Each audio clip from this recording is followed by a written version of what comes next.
When I bought the cabin by Pine Hollow Lake, all I wanted was silence. After 22 years of deployment in every hotspot this side of the equator, silence wasn't just golden, it was sacred. I didn't want traffic. I didn't want HOA newsletters debating the height of shrubbery. I didn't want neighbors squinting at me with half-formed questions about what I used to do. I just wanted to sip my coffee without hearing sirens or bullets or another man's breakdown through paper-thin walls. The cabin had once belonged to my uncle, a Vietnam vet with a suspicious fondness for radio static and theories about aliens. He was equal parts fisherman and reclusive crank. When he passed, he left the place to me.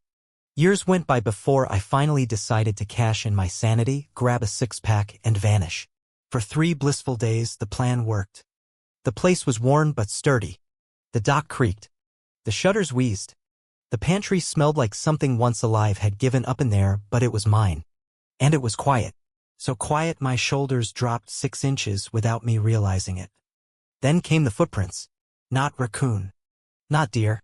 Definitely not mine. At first, I thought some weekenders had wandered through, maybe teenagers sneaking a lakeside party. I found cigarette butts under the deck, a folding chair that wasn't mine planted out on the dock, and crushed beer cans by the shed. I shrugged it off. Cleaned it up. I figured a couple of new signs would make the message clear: private property. No trespassing. And my personal favorite survivors will be prosecuted. Then came the clipboard. I was repairing a cracked board on the dock when I heard it, that god-awful scratch-scrape of orthopedic sandals on gravel. I looked up and there she was, short blonde bob, massive sunglasses that could double as riot shields, and a clipboard so organized it had tabs, dividers, and what might have been a protective enchantment. "Hi," she said in a voice that oozed artificial cheer and underlying superiority. "I'm Betsy. I'm with the HOA. Oh no." I stood, brushing off my hands. "Jack Ryland. Just moved in." Her nose twitched. "You moved into that cabin?" She said it like I'd told her I lived in a converted septic tank. "That's the one. Left to me by family. Fixed it up. Planning to stay." She clicked her pen and scribbled something down. I fought the urge to ask if she needed to log my oxygen intake. "Just so you know, this area is part of the Lakeshore Harmony HOA. We have rules. Schedules. Cleanup rotations." "I'm not in the HOA," I interrupted. Calm but firm. "This property isn't part of it. Never signed anything. It's private. Bought and paid for." She blinked. A pause. Then, adjusting her sunglasses like they were battle goggles, she said, "You are adjacent to common spaces. There's an understanding with the community. Shoreline access, barbecues, things like that." "That understanding," I said, gesturing to the now pristine dock, "is revoked. Last party left behind half a hot dog under my deck and a cloud of cigarette stench." Her lips vanished into a tight line. "Well, we'll see about that," she huffed, marching back toward her beige SUV like a toddler who just lost screen time. Spoiler, that wasn't the last I saw of Clipboard Betty. Her visits evolved. First every few days. Then every day. She'd loiter, clipboard tucked like a scepter of suburban control. The conversations? Weirder every time. It would really boost morale if you left your gate open for communal lake access. Or, "We used to host weddings here. Don't be the reason Cindy's daughter has to settle for the Elks Lodge."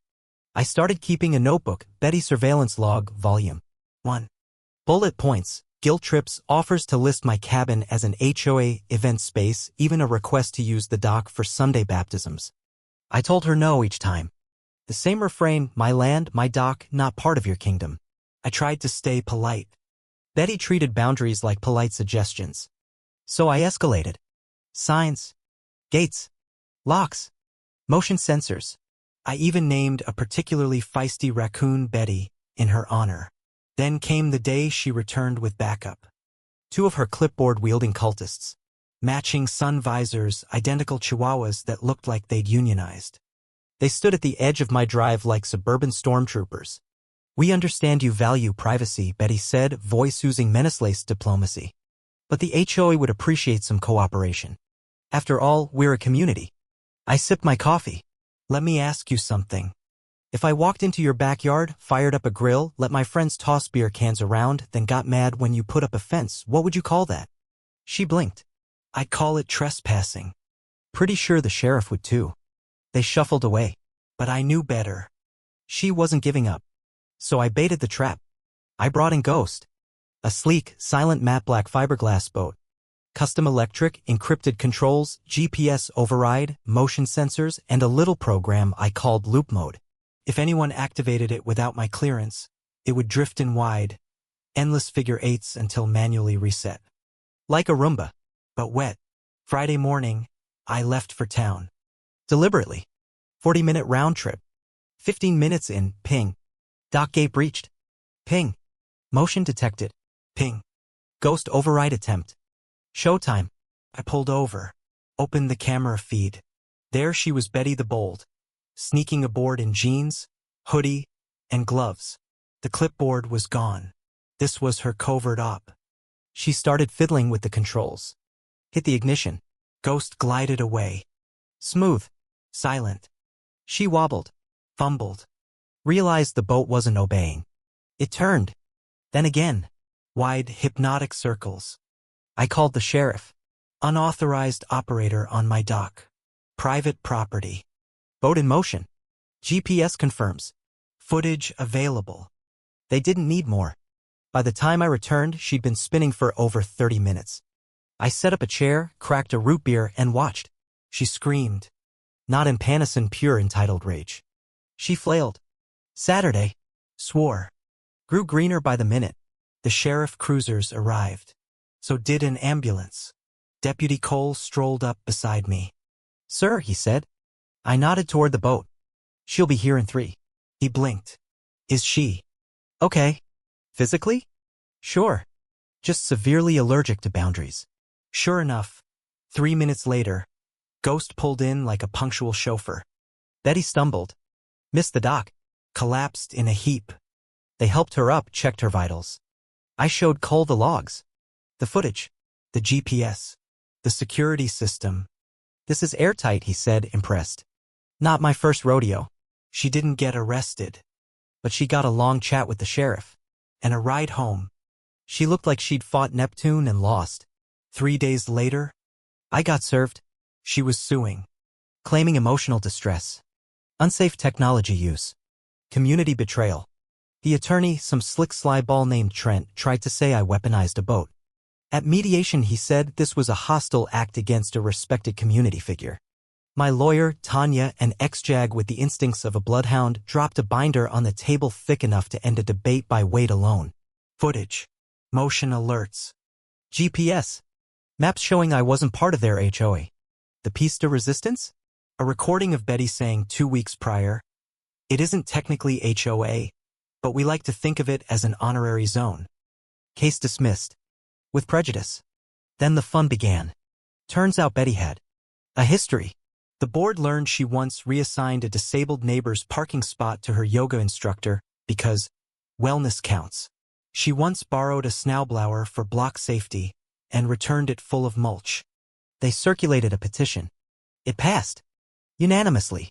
I got a copy in the mail, stapled with a note. Dear Mr. Ryland, while the HOA does not formally condone boat-based justice, we thank you for doing what we could not. Enjoy the peace. Sincerely, Cheryl. Betty tried a comeback. Hosted a town hall. For attendees. 3 were dogs. A week later, her house had a for sale sign. 2 days later, she was gone. I monitored my cameras for weeks after. Nothing but breeze and pine shadows. And Dennis, the raccoon, showed up one night. Knocked over my beer. Inspected the boat like a tiny dock inspector. I let him be. He didn't file complaints. Didn't carry a clipboard. People ask if I'd return to society. I laugh. Not a chance. If anyone shows up again, well, Ghost got upgrades. Facial recognition. Real-time alerts. Dennis even growls on cue. Because silence is good. But silence with teeth? Even better.